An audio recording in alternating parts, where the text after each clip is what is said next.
10864. Station's your final time cue will be with 15 seconds until airtime. Mark, 15 seconds until airtime.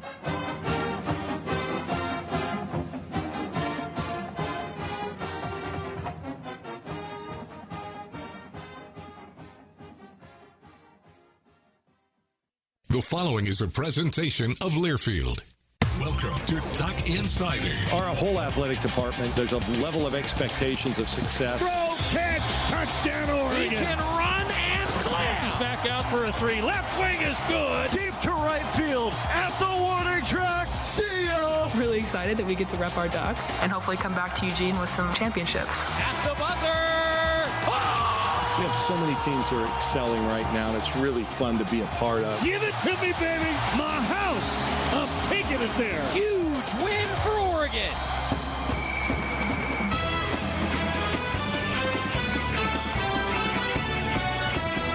This is Duck Insider on the Oregon Sports Network from Learfield, presented by On Point Community Credit Union. Better banking, local solutions. Live from the Country Financial Studio, here's Joey Mack. Thank you, and welcome to a busy Friday edition of the show, previewing some big weekends on the diamond for both Oregon baseball and Oregon softball. Some nationally ranked teams for the Ducks. Oregon baseball at 14-6, they're 5-1 in Pac-12 play, currently sitting at first place in those Pac-12 standings, right where you want to be. I actually was just over in Mark Wasikowski's office talking with him for our Toyota Coaches Corner a couple hours ago, and now the Ducks getting ready for a 4 o'clock first pitch. If you're live with us in the 1 o'clock hour, it's a 4 o'clock first pitch for Oregon baseball, taking on the Trojans of USC. Ducks are going to send R.J. Gordon to the hill, 3.38 ERA for him. Oregon still searching for some starting pitching. They like a little bit more length, but their bullpen has done a really nice job filling in. And you know what?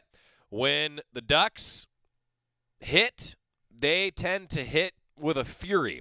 Oregon heads into this USC series among the national leaders in a number of statistical categories. Ducks are third in the country in double plays turned, fourth in batting average, and fifth in double plays per game, while ranking seventh in hits and slugging percentage. Oregon also 14th in on-base percentage, 16th in home runs, 15th in runs per game, and 17th in home runs per game. That's impressive. And here's why I think that against this USC team it really matters. We just talked with Mark Wasikowski, as I said, and he called them a very good fastball hitting team. So you're going to have to locate a second or third pitch for a strike. And I honestly think that if the Ducks can keep their hitters off balance, the double play depth for the Ducks, the double play rankings for the Ducks, that comes into play here. I think that really comes into play, probably a key to this series. And they got to keep swinging the bats, man. Third in batting average for the Ducks. Third in batting average for the Ducks. Now, they're without Adam Meyer. They're without Andrew Mosiello. That's affected their starting rotation. Also without Drew Cowley, Mark Wasikowski said. We're going to hear from the Oregon baseball head coach coming up as Oregon just continues to swing the bats. We also have Oregon softball coming up this weekend. They're taking on a Cal Bears team with sights on a bit of an upset. Former Oregon assistant coach Chelsea Spencer is the head coach now for the Cal Bears. Kylie Cuico, former Oregon player, is also a volunteer assistant for the Cal Bears. That's a big-time game tonight. It's on Pac-12 Insider at 6 o'clock if you're going to tune in. If you're not going to make it out to the Jane, and then Oregon live stream for the next two games on Saturday and Sunday. Our buddies at KWVA, the student radio station, 88.1 FM. They'll also have the broadcast for you. Acrobatics and tumbling, a big one tonight against Azusa Pacific. Oregon lacrosse is in action on the Oregon live stream as well against Cal. It's two matchups with Cal, one on Pape Field, one at Jane Sanders Stadium. That's the weekend schedule just on a Friday. We've also got Oregon men's golf in the Goodwin. They're underway right now. And Oregon women's golf is competing out at Arizona State. Oregon men's and women's tennis this weekend. Oregon track and field heading to the SDSU Aztec Invitational tomorrow. It's a busy weekend. Follow GoDucks.com. Social media is going to have you covered. And I'll be on the call this weekend. I'm really looking forward to doing a full series at PK Park. I've yet to do that this year because of the basketball overlap. Now it's going to be myself and Jordan Brenner bringing you Oregon baseball. USC, 4 o'clock tonight, 2 o'clock on Saturday, noon on Sunday. The Ducks against a USC team that is not bad. They're 13-6, 3-3 in Pac-12 play, and they've got some guys in their rotation that are legit. In fact, two guys that have an under 3 ERA in their starting rotation. So for the Ducks, the bullpen's carried them. For the Trojans, it's kind of been the starting pitching that's carried them. Ducks have had some success against USC recently, though. Currently on a 2-game winning streak, and in Eugene, Oregon leads the all-time series 14-7. Ducks and Trojans coming up here this evening. Mark Wasikowski, the Oregon baseball head coach, he previewed the matchup when he talked with the media earlier this week. We talked a little bit at times last season about this, Waz, but those midweek games, sometimes they get overlooked. Does this group appreciate the magnitude of what that midweek game actually means in terms of the resume and how, like, that's right now, that's your most valuable game so far. It could be one of your top 5 or 10 most valuable in the season.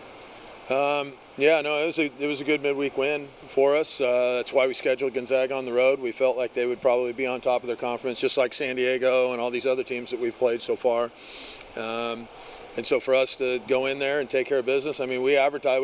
We didn't hide from it with the team. We told them point blank, we're here because it's an RPI game, and it's going to be important for us in terms of postseason stuff. You still got to take care of your business during the league. You know, don't kid yourself. If you don't take care of business in the Pac-12 conference, doesn't matter what you do during the midweek. But assuming you do take care of business during the Pac-12 conference, then your midweek games, especially when you're playing good RPI teams like Gonzaga, beating them on the road, that's a big deal. As you saw, our RPI jumped up to 7 in the country. We set the weekend rotation for this weekend? Yeah, we're going Gordon, same rotation, Gordon, Aon and Sloan. What's the latest on Meyer? No updates on Meyer. Mosiello? No updates on Mosiello too. He's seems to be, well, he's pinning and he's just day to day. He's got something going on in his back with spasms or something like that. So if we can get it to settle down, he'll be in the mix pretty quick. Any updates on Drew Cowley? He's been out of lineup for the last 6 games. Drew Cowley had his hamate bone removed. He broke his hamate bone on the first swing at Stanford on Friday night. And he played with it broken for the rest of the game, and then he had his hamate bone removed after that series, so he's out 4 weeks. He'll be back at the start of April. Even with somebody like Drew out, you never want somebody like that out, but like, is it nice to know that you guys could score runs pretty well with, guys out and kind of doing it that way? Or yeah, you don't replace Drew Cowley. He's a 12 or a 1300 OPS guy. So unless you got a guy like that laying around on the bench, which nobody really does, it's a big loss. And so, we've got other players that are good players, but losing a guy that's, possibly one of the best hitters on the West Coast in the country is never fun. In a way, you kind of do that, though, because when he was killing the ball early, Tanner wasn't hitting well. And Tanner, obviously, the last 11 games is just on fire. What's Tanner doing? Is there anything he's doing different the last 11 games that he wasn't doing? Or does that just make that slow start stand out even more because it's just not who he was, and now he's playing like you knew he could play? Well, yeah, he is playing like we knew he could play, but he did make a swing adjustment, and so which has led to more power and more consistency squaring the ball up. So. You're about at 289, a great average last year as a team, but you're up to 340 right now. Hopefully it doesn't even out, you stay up there, but what has been the changes, like you just mentioned Tanner Smith, what has been the change, though, to get you elevated to that height? Got a third of the season, in, but still. Yeah, we've faced really good people so far, too. I don't think the numbers are what they are. I think they speak the truth. Hitting comes and goes, though, and so, for me, I know the hitting piece has been exciting. Biggest change, I don't know. We swung the bats really well last year as well. You're talking about another year of development with Coach Martyr and the tech crew with Brett Thomas leading the charge with player development. That's a big deal, and Daryl Hunter in the weight room. We pound the weights. This isn't a deal where we're lifting once or twice a week or 3 times a week. These guys are in that weight room every other day, and they're pounding it game days, non-game days. It's more of a professional type of a lifting program. And so I think you're starting to see the results of the ball that might have gone to the track or the wall before is going over the fence now. And that's just a credit to the kids. And Daryl Hunter, kids' work ethic in the weight room. And Daryl Hunter, he's a really good strength coach. How has the last couple of weeks, when Meyer and Mosiello are out, how has that altered just the in-week preparation for weekends when I don't think the ideal plan a month ago would have been 5 and 6 relievers per game in an ideal world? But you're doing that and having success with it. It's going to be harder and harder to replicate with time. That's just the way it is. But how has that changed more of your midweek of trying to allocate the workload and plan for the workload in a weekend? I mean, the workload allocation is not a whole lot different. You still pin your guys at the same times during the week. So Gordon, Aon, and Sloan just pin at the same time so your normal Friday, Saturday, Sunday guys would. We knew that we had really quality relievers in the program. We knew that they'd be a real effective group for an inning to 2 inning stints at the start of the year. And now it's just obviously magnifying that. The guys are pitching really well out of the bullpen. It's never been an issue with the back end of the bullpen. Those guys have good arms. It's nice to see Matt Dallas really emerge. Colby Summers we've known. It's nice to see the development of Rio Britton. And Dylan Sabia, he's pitched very, very well here recently. That whole bullpen's pitched very well lately. And so, yeah, we'd love to be able to get 5-inning starts, 6-inning, 7-inning starts. But, when you have guys that are more on the, 1 to 3 inning program, it feels a little bit more like modern Major League Baseball, where they're starting relievers, and relievers, it's not traditional anymore. It's not the Smoltz and Glavins of the world, going 7 to 9 innings with, Maddox, It's just not that way anymore. And so from that standpoint, I think it's more of a professional model that we're kind of rolling out there. Maybe not by choice, but it's kind of being mandated with the personnel we have, so we're trying to adapt with them. Timeline-wise for Gordon to build up to that 5+ inning mark, He's there now. He's there now from pitch count. All of them from a pitch count are able to go in excess of 100 pitches now. It's just a matter of if they're going to be effective or not. I'm not going to sit there and watch guys walking people.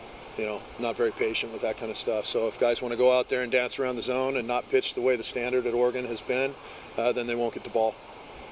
Tanner is slugging like 900 the last 3 weeks. Obviously, he's getting base on a great clip too.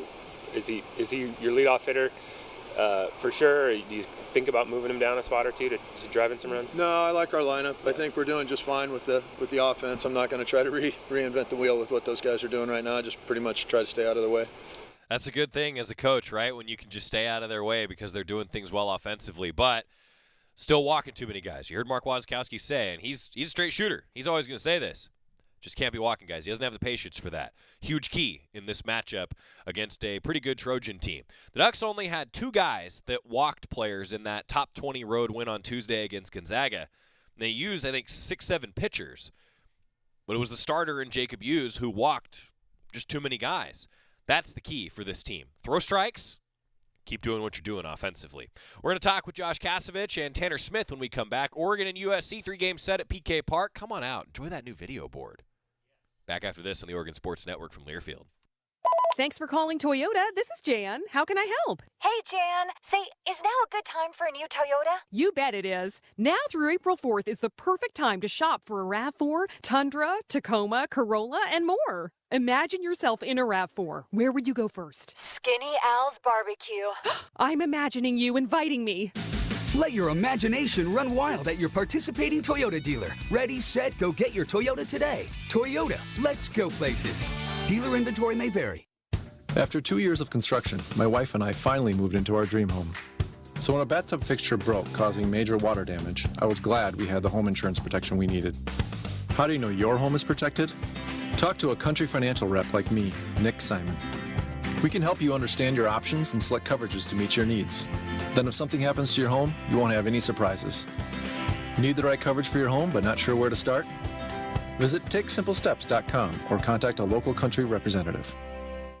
Don't go anywhere. Duck Insider continues after these messages on the Oregon Sports Network from Learfield.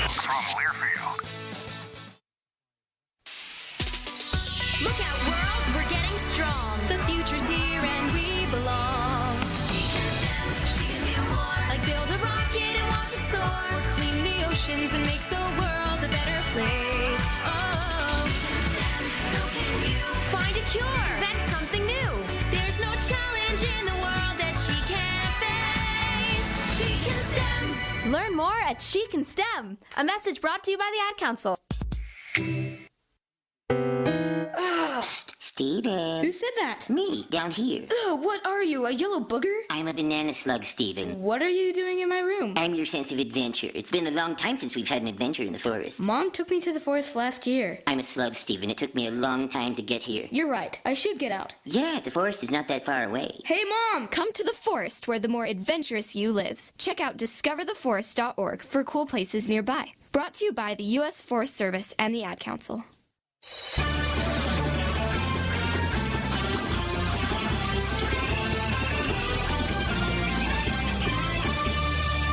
Back on Insider, presented by On Point Community Credit Union. Joey Mack here with you inside the Country Financial Studio. Talking about Tanner Smith for just a moment. His career against USC, 6 games, he's hitting .296 with an RBI, 4 runs, and a couple of walks. And I read those numbers, and you think, yeah, that's not bad. Then you think about a guy that's slugging nearly 1,000.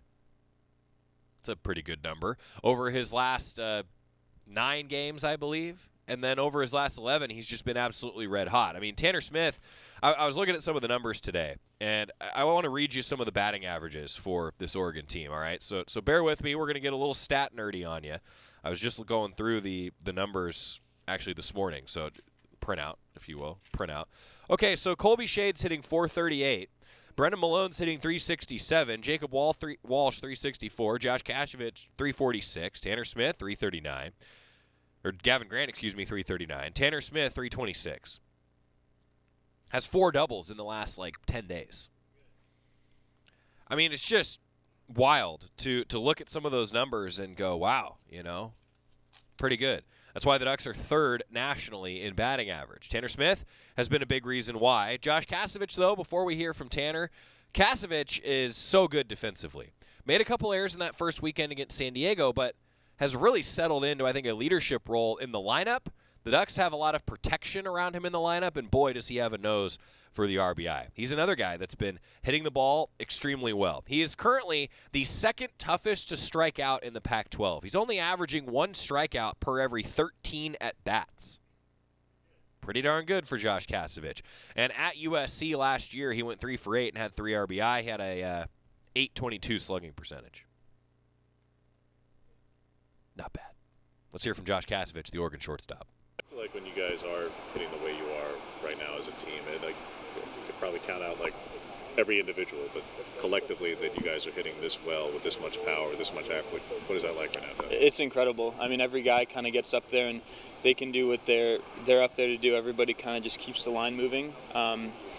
We all have our own different skill sets, and I think everybody can succeed at their skill set if they get up there and not try to do too much, kind of just stay within themselves. Is there a feeling that there was the success hitting was coming before some of the injuries in the pitching rotation, but because those injuries are there, do you feel any kind of pressure as a hitter because you're down a couple of starters right now, and you don't want to tax the bullpen as much as it's going to just naturally be taxed right now? Yeah, I think we get up there and try to help our staff out, kind of just do what the game requires us to do. I don't think there's any extra pressure. We're still trying to put up runs as we always are. So no extra pressure from the offensive standpoint, just trying to stay within ourselves and do what we can do. Now that we're 20 games into the season, obviously not all of them at home, but what's the field been like, and how has the transition gone from going from turf to going to dirt like at Stanford or San Diego? Yeah, it's a little bit different, but our field is incredible. I'm just trying to think about comparing it to last year. I think it's awesome. It plays really true, kind of like a dirt field. There's those coconut shavings on the brown part of the infield, which play a little bit different than the grass turf, but going from dirt to turf, that Thursday practice is huge for us, kind of getting our reps in and getting comfortable on the new field. How special was it, Palo Alto native, to get the Stanford, series, and you hear any repercussions from that? Just stuff from my family. They're all from there. My dad's a teacher there. My brother went there, so kind of a little bit of a bragging rights in that series for me, but just going out there with our team was awesome, and coming out with a series win was huge. How scary you think this team could be ultimately, the way you guys are hitting right now, ultimately when the pitching staff does kind of get healthier and get in more of a rhythm, hopefully later this season, that you guys are hitting the way you are, and maybe they can come around as well? Yeah, we think we can be really good. We think we can be. We think we can win a lot of games and do some really special things this year.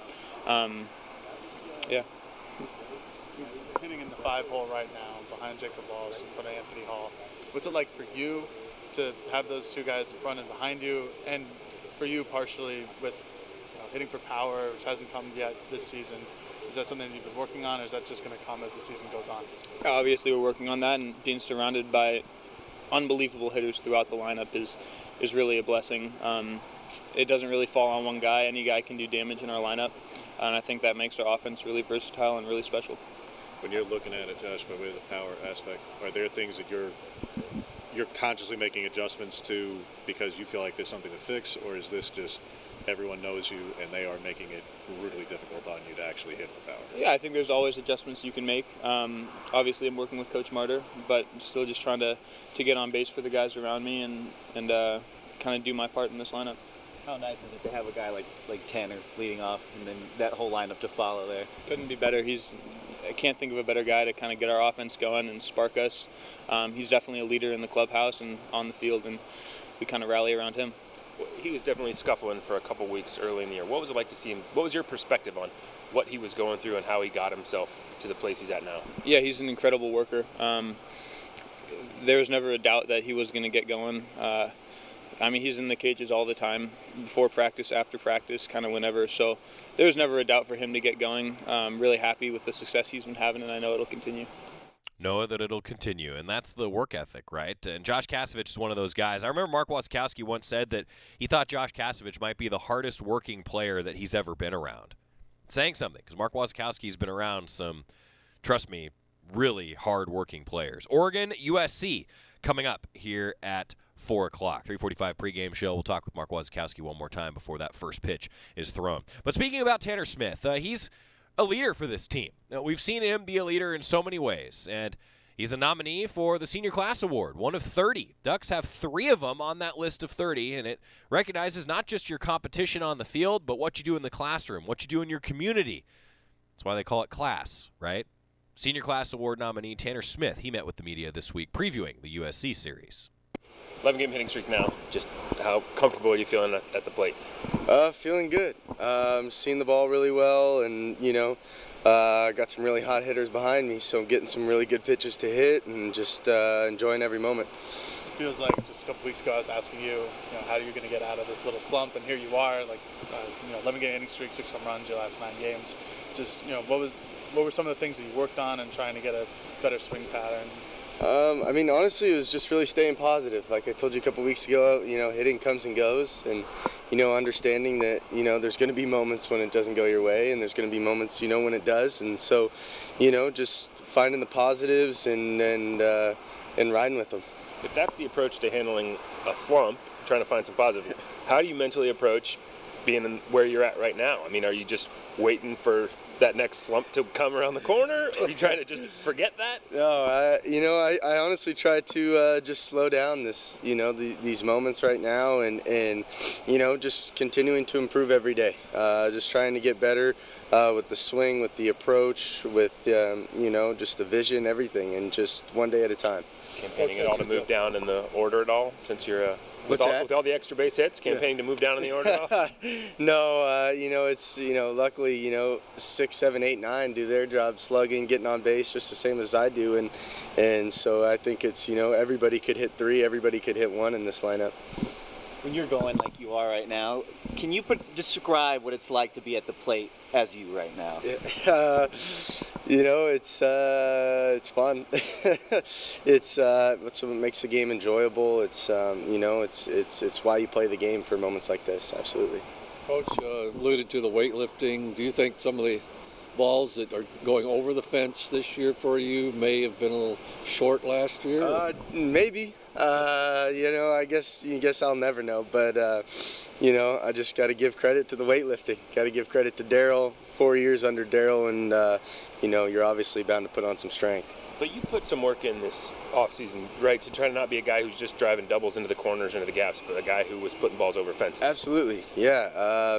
This summer kind of took away from everything, just trying to be a complete hitter, but definitely putting balls over the fence was definitely part of the plan. Has there been any adjustment, like maybe not going so deep in the count, like you see the first pitch? Has that changed as a team any at all, that you're looking for pitches earlier? A little bit. I would say that comes with our preparation. The coaches have just done a really good job preparing us from pitch 1. what kind of opponent's plan of attack is going to be for us. And I think, just as hitters, we're kind of taking advantage of that early in the count. With the way the rotations, guys have been falling by the wayside. Yeah. Drew's obviously out. Just pride that you've been able to, and other hitters been able to kind of help the team roll with those punches and keep it going? Yeah, no, definitely. It's nice to have, a team that's relying on its offense right now to win a little bit of games. And, and like I said, baseball is just a game where it comes and goes. And so, I'm sure there's going to be plenty of times this year where we're going to win games not because the bats are hot, but because, somebody's going to step up on the mound. Did you find yourself putting too much pressure on yourself early in the year, given, some of the preseason hype you were getting? This would seem like a situation, given some of those injuries, where you'd be perhaps at risk of that again. Right. How have you handled all that? Yeah, no, I just think it's, as the season went on, I just slowly started to understand my role again and just kind of see, it's just such a great feeling to be able to trust, how good the hitters are behind you. All you got to do is get on first base, and there's a really good chance within the next 4 or 5 pitches you're going to be in the dugout scoring. So, I think it just really just comes down to just trusting my teammates and trusting the coaches. Tell me a little bit about day-to-day, Tanner, in terms of when you guys have a midweek game at Gonzaga. Obviously, you played them last year. You understand the value of those wins. But how aware or not are you of RPI? Are you a player who looks at Warren Nolan like on a day-to-day basis, or are you just like whoever we trot out there, like it just is? Yeah, that's kind of how I am. I kind of joke around. It's just every day I wake up and I go where they tell me. On those midweek days, it just happened to be a flight on Monday morning and a game on Tuesday. But I think that's what makes us such a special group, is that we're able to just slow one game down, one game at a time, and just play the game of baseball. It doesn't matter who we're playing, where it is, and how good the other team is. And I think just the RPI and the rankings, all that will come along with just, the mentality that we're bringing each game. Talking about that RPI, though, that's Tanner Smith meeting with the media. So here's the RPI entering today for Oregon baseball. Dallas Baptist is number 1, Georgia, Texas, Georgia Tech, Arizona, Oregon. Ducks are sitting at number 6 in the RPI with that 14-6 record. Their strength of schedule is ranked at number 9 in the country. This is all on D1Baseball.com. And they have, of anybody in the top 10, they have the largest delta, if you will. So the RPI change, right, in a 7-day period. The Ducks actually jumped up 30 spots in the last 7 days with the way that they've been playing. Tells you how big of a deal that was to get that midweek win against Gonzaga. Ducks held off a little bit of a late surge. Bullpen was solid, and the offense still doing its thing. Now against this USC team, Ducks are going to have their work cut out for them. Now, USC doesn't have the same RPI that Oregon does. They're sitting at number... they're not even showing up on the RPI. I'll double-check it for you. But the Ducks, it's not a top 25 RPI game, but Oregon's sitting at number 6 in the RPI because of their strength of schedule. That's what's important to me right now. When we come back, we're going to talk a little Oregon softball and a little bit more on Oregon baseball as well. 2 guys with hitting streaks of more than 10 games. Tanner Smith, 11. Colby Shade with 10. Which hitting streak lasts longer? Find out this weekend. Back after this on the Oregon Sports Network from Learfield. Money isn't interested in the fact that you dream of going to Greece. And it doesn't pace at night wondering how you'll pay for braces 3 times. The point is, money without people is just money. Only people can use it to run the family ranch, buy their first house, or adopt a happy old dog. To us, the powerful thing about money isn't money at all. It's helping you harness the power of yours. On Point. People are the point. Federally insured by NCUA. Equal housing opportunity. As my family continued to grow, I realized I'd have to replace my beloved Jeep with something that has, well, more seats. I'm Jason Hines, Country Financial Rep and father of 7. Whether you're upgrading from your sporty ride with no room for a car seat or finally replacing your well-loved beater that still has a cassette player, you'll want the right protection for your new car. Work with a Country Financial Rep like me and get the protection you need at a price you can afford. Learn more at TakeSimpleSteps.com or contact a local Country representative. Duck Insider continues after this timeout on the Oregon Sports Network from Learfield. America, your children have an amazing superpower. That's right. They can help save lives by simply washing their hands. Just 20 seconds of thorough hand washing after they've coughed or sneezed or been outside can help fight against the dastardly spread of germs. Armed with only soap and water and hands, your superhero can protect you, your family, and everyone out there in America land. Amazing! Find out more at coronavirus.gov. A message from the CDC and the Ad Council. Watch out! You got me! The galaxy is safe once again. In the pretend universe, kids play with pretend guns. In the real world, it's up to us to make sure they don't get their hands on a real gun. If you have a gun in the house, keep it locked, unloaded, and stored separately from ammunition. Safe gun storage saves lives. Learn how to make your home safer at endfamilyfire.org. That's endfamilyfire.org. Brought to you by End Family Fire, Brady, and the Ad Council.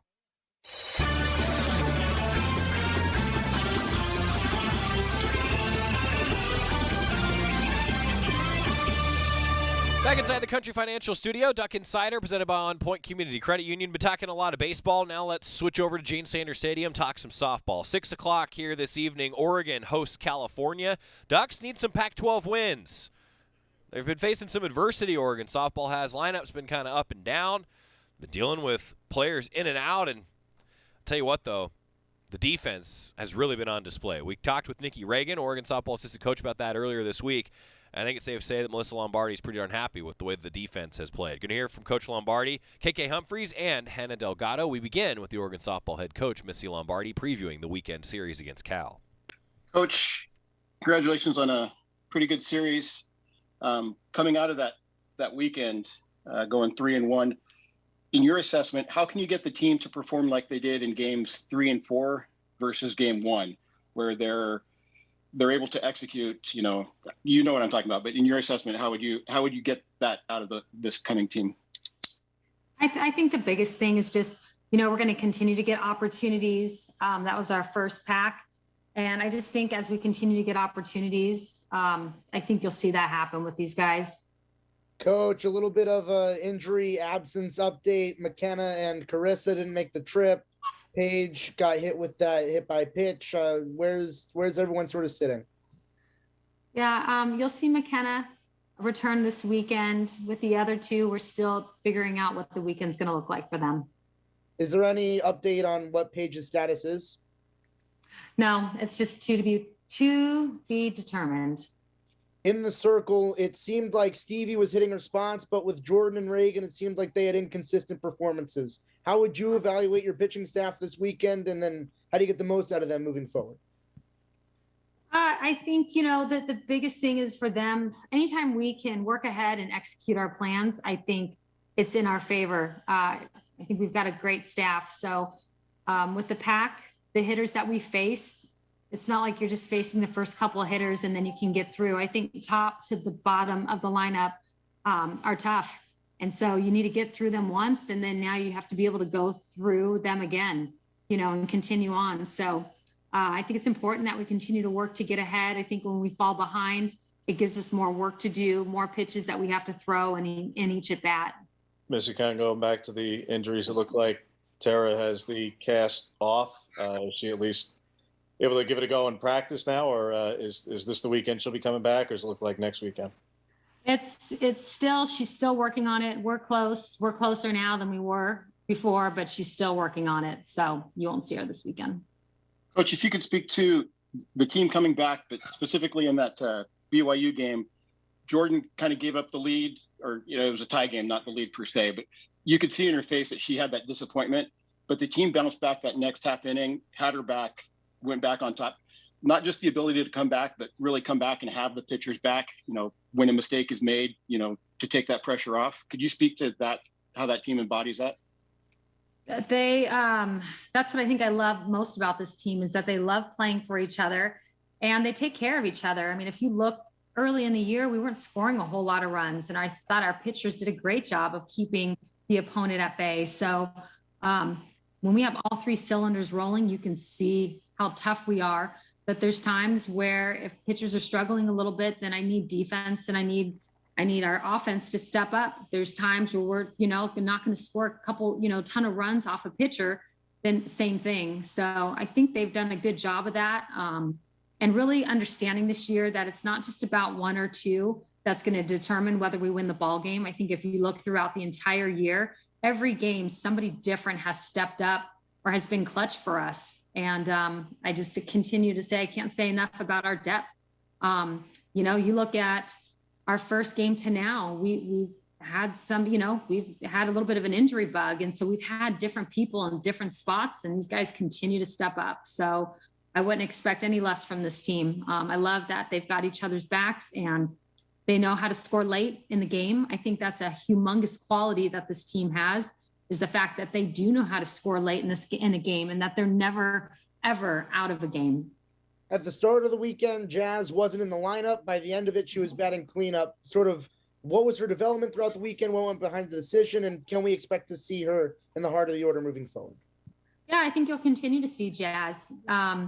We've got a lot of different options, and, you know, we go into games and looking at different matchups and what things are going to look like. And if we need to adjust and we bring somebody in, you know, you got to see Jazz come in off the bench and get some key hits for us. And from there, she continued to do it through the weekend. So it allowed her to get in the lineup and stay put. So I love the way she's swinging the bat. You see her out in left field. You see her at short. She's, I just like the contributions that she's giving to us. I think it's difficult to come off the bench and hit. And I thought that was just to see her come in and be clutch for us off the bench this past weekend. I thought that was pretty good.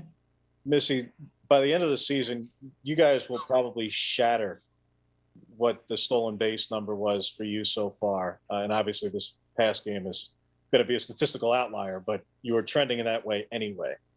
And to say you're going to do that in a year after you lose Haley is really saying something. So how is it that, I mean, Hannah was on the team last year and she's stolen more bases already. And I know adding Paige and KK certainly offers you a lot in that regard, and Kedri and Kai for that matter. Is this a philosophical shift of some kind, or did you really want to go out there and try to lead the conference in steals? Or is this just playing to personnel that you've got the players who can do this?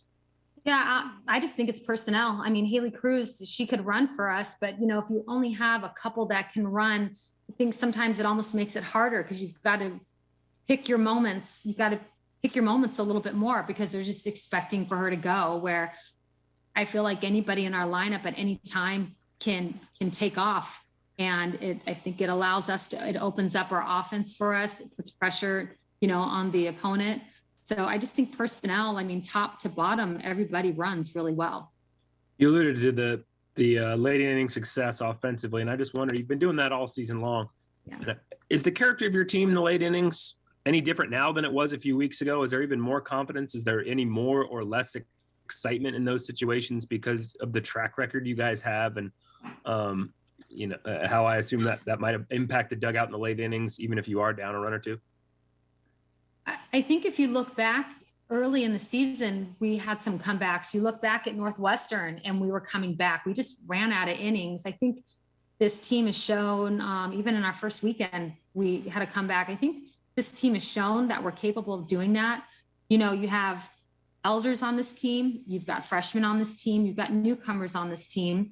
And so I just think the more that these guys play together, you know, this year, you have this year's journey, the more games that they get under their belt together, it allows them to see what they're capable of doing. I feel like that would be the best way to describe it. You know, this team since day one, since year one, I've talked about them being prize fighters and just knowing how to fight all the way to the end.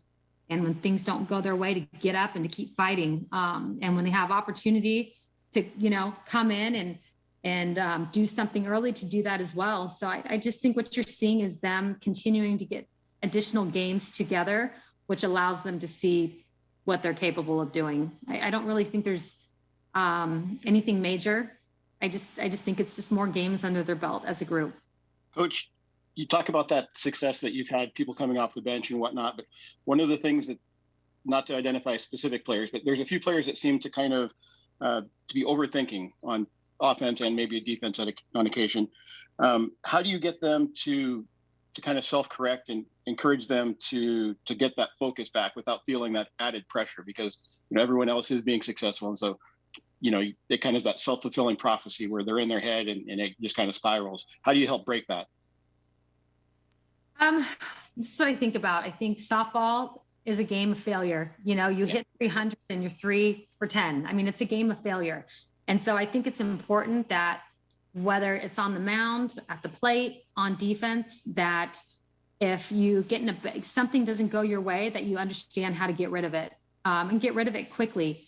I also think there's times where there's certain people that are hot, certain people that cool off, and so I think it's about, if I'm not exactly getting what I want at the plate, then I'm going to give you everything I've got on defense, or give you everything that I've got on the mound, and celebrate the others that are hot and getting it done. And I think the team has done a really good job of that this year. I think if you can look back in every game and it's different people every time. And what I love is that this team celebrates who's getting it done. To me, I'm being selfish if I'm more worried about myself not having the at-bats that I want to have, and not celebrating what's happening. It's going to be a tough year. It's a long year. It's just a long year. And so there's going to be times where I'm going to see the ball and it looks like the size of a watermelon. And there's going to be times I see the ball and it looks a lot smaller. So I think it's just getting rid of those at-bats, or maybe something that didn't go my way on defense, and reload and go again. I think that's the only way you can go about this sport. If not, it's going to be difficult. Coach, I want to highlight a few of the freshmen, in particular, Allison and Kai. I believe that Kai had a 3-for-4 weekend. Allison had 2 of the biggest hits of that Utah series, a 3-run homer, the RBI single. Can you speak on those two and the monkey off their back, Allison getting her first home run, Kai getting her first hit, and how they were able to grow this weekend? Yeah, well, one, I think with Allison, you can just see the amount of power that she has at the plate. She's very, very powerful. And what's been really neat to see is that when these guys do get their opportunities to cash in, and I thought Allison, I think both hits were with 2 strikes. She cashed in and was big for us. With Kai, what you see for her is just the speed that she has. She's extremely fast. And with that, just being able to, I don't think she needs to do too much, with that type of speed. It's just putting the ball in play. And from there, it should be her outrunning the defender. So it was nice to see her put the ball in play and give herself a chance to get on base, because that's the type of speed that she has. And I feel like that's all she needs to do. So I was happy for both of them. Our team was thrilled for both of them. This entire team has put in a ton of work this year. I mean, endless amount of work. And I think, it can be hard sometimes. You're putting in the work and you feel like you're not getting the results. But what they've been doing a great job of is just staying with it and knowing that their time will come and they'll get there. So it's cool to see both of them do what they're capable of. To Cal specifically, Missy, how have you seen, I know that it's still early in the season, but they've raised their batting average as a team like 40 or 50 points from a year ago. And Smith was there a year ago, but she's hit nearly 500, and Halajan also was there, but not even close to the kind of hitter she's been so far this season. How is it that, from what you've seen, that they've been able to raise their average like this, and their power and everything else that goes with it? Yeah, I mean, I think all teams, have a journey that they're going on and growth that takes place from year to year. I think sometimes as coaches, we come in and expect everybody just to be exactly who we want them to be right from the start. And sometimes it just takes a little time, so they're impressive. They swing the bats. They've got good power. They've got good pitching. So it's going to be a tough battle this weekend, but I don't know. I just think that's a sign of growth for any team, just each year you get opportunity to get better. You get more confidence in what you're doing, allows you to be more explosive. And you can certainly see that they're doing that this year. Good stuff from Coach Lombardi on a lot of different subjects. They're still battling some injuries. You heard some to be determined for the weekend, so we'll find out. They're facing a little bit of adversity, the depth of their team being tested. We're going to come back and talk a little bit more about that with KK Humphreys and Hannah Delgado as they met with the media previewing that series at the Jane. Diamond Sports are at home this weekend on the Oregon Sports Network from Learfield. At Shadow Hills Country Club, our all-inclusive event pricing allows us to take care of all of the details while you enjoy your event. Our wedding garden, expansive grounds, ballroom, and meeting rooms can accommodate any size event and come complete with full catering and service staff. From weddings to business and social events, Shadow Hills offers the benefits of a resort atmosphere and the peace of a country setting just minutes from downtown Eugene. For more details, call us today or go to shadowhillsevents.com. Attention Student Rocket League gamers. The $125,000 Level Next Rocket League Spring Showcase is back, and free entry is now open. Rep your school in the Level Next Rocket League Spring Showcase to win the championship trophy, ring, and part of the $125,000 prize pool. Like this opportunity, food is too good to be wasted. With Best Foods, you can save more and waste less food. Hashtag make taste, not waste. Registration closes March 27th. Sign up now at levelnextesports.com. Duck Insider, your home for the latest news on Oregon athletics on the Oregon Sports Network from Learfield. Uh-oh, Brad's buzzed. Oh, yeah? Yeah, he's starting with the woots. And now a speech. I just want to say that friendship is about heart and brain. Who's with me? Good thing is, he knows when he's buzzed. And my brain is saying, when it's time to go home, somebody call me a ride. Love that guy. Me too. Know your buzzed warning signs? Call for a ride when it's time to go home. Buzz driving is drunk driving. A message from NHTSA and the Ad Council. Okay, forest animals, kids are coming to the forest, and it's up to us to make their visit a good one. Sparrow, have you practiced the most popular bird songs for the year? Of course. Catchy. I like it. River, how's the temperature? It's a refreshing 52 degrees, man. I love it. Turtle. He's not here yet, man. He's late every morning. Okay. Squirrel. The forest has been preparing just for you. To learn more about cool things to do in the forest, visit discovertheforest.org. Brought to you by the U.S. Forest Service and the Ad Council.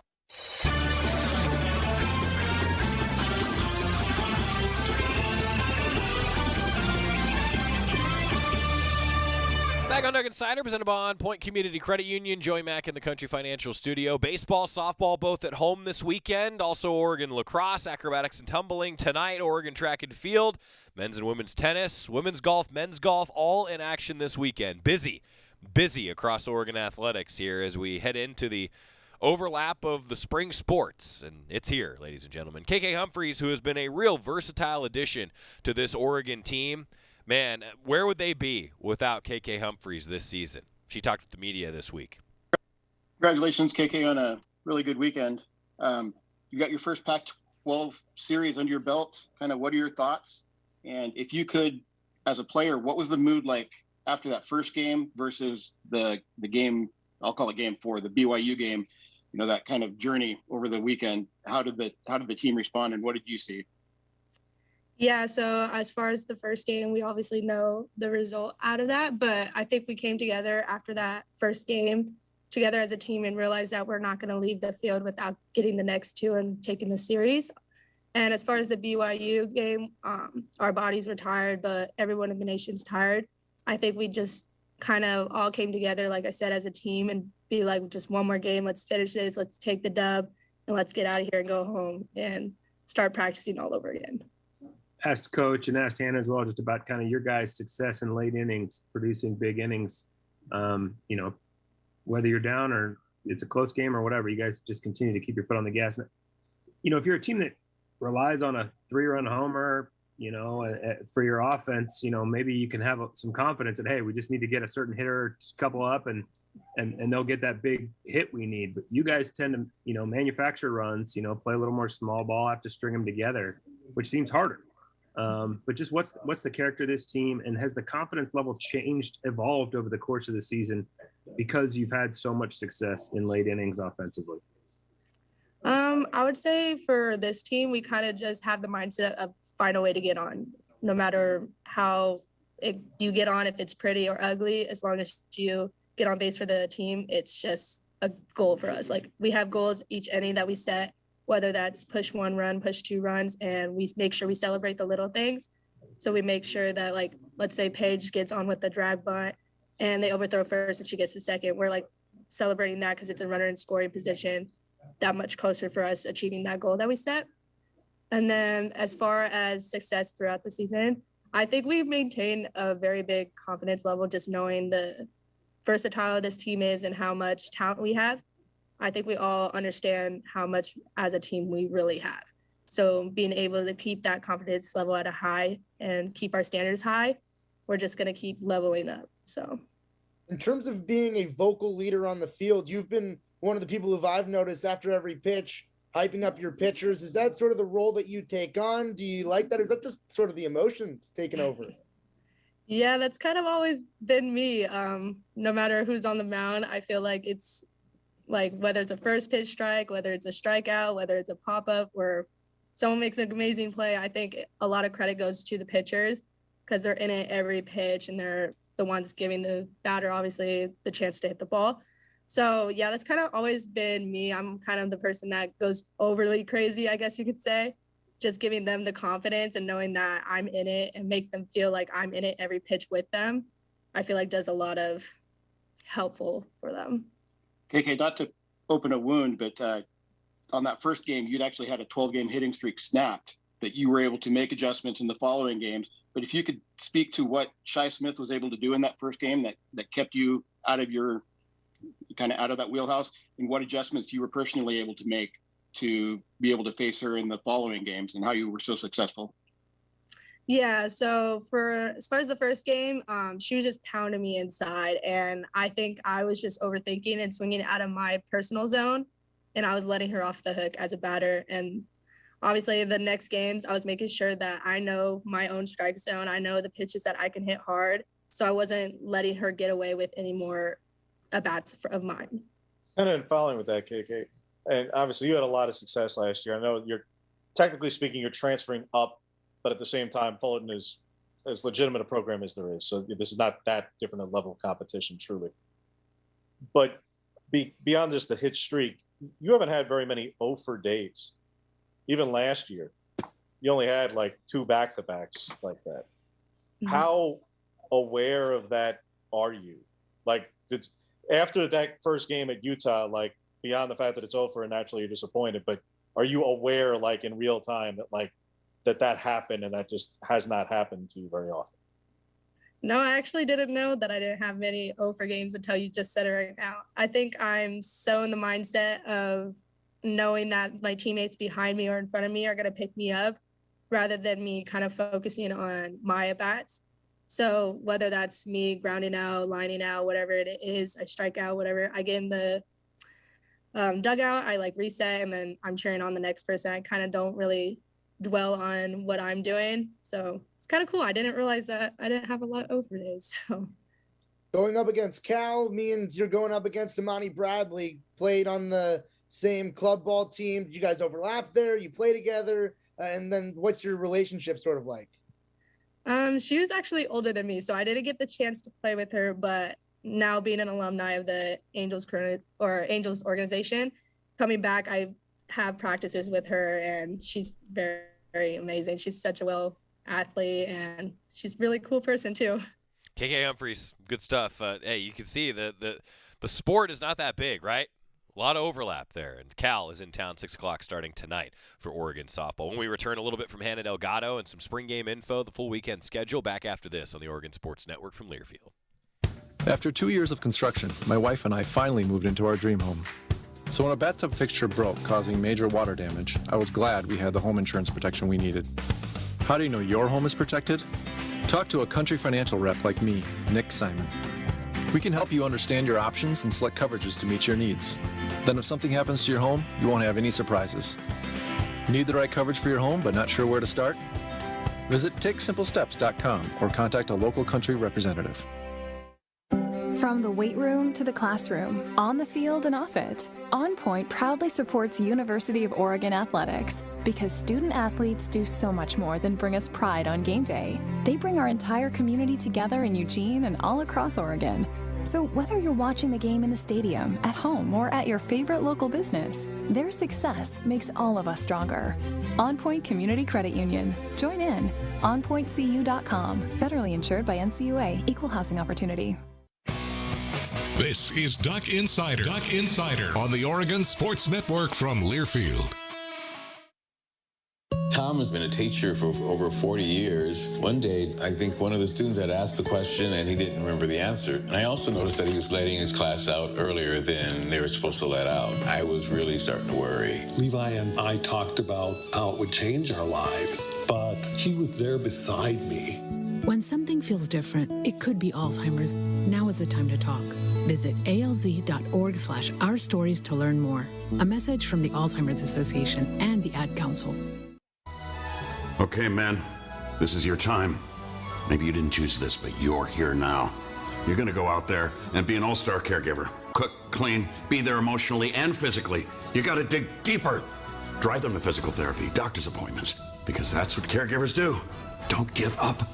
Show the world that you're tougher than tough. Caregiving is tougher than tough. Find the care guides you need at aarp.org/caregiving. Brought to you by AARP and the Ad Council.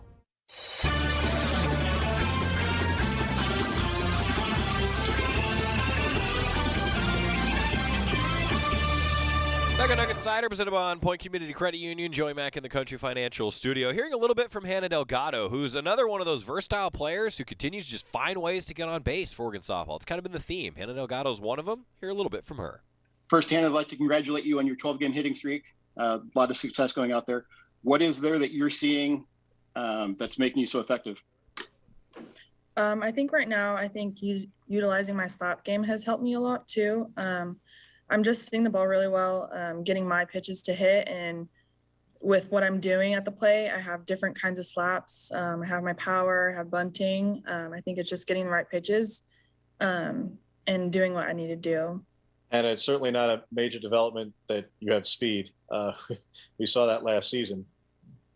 How is it that you think that you've been able to showcase it that much more already this year, and not just you individually, but the team as a whole? As obviously coming off 9 steals as a team is tremendous, but you've done it more than you did a year ago, and the team is doing it a lot more. Yeah, definitely. Our team, base running wise, is really good and have a lot of speed. I think we're just focusing on being aggressive and utilizing that speed in the right situations. And as for me, I think my slapping has helped me utilize my speed more. I feel like there's more hits that I've gotten this year by being able to slap. So I just think overall as a team that we're really aggressive on the bases, and we can continue being aggressive throughout the pack play, and we'll be really good.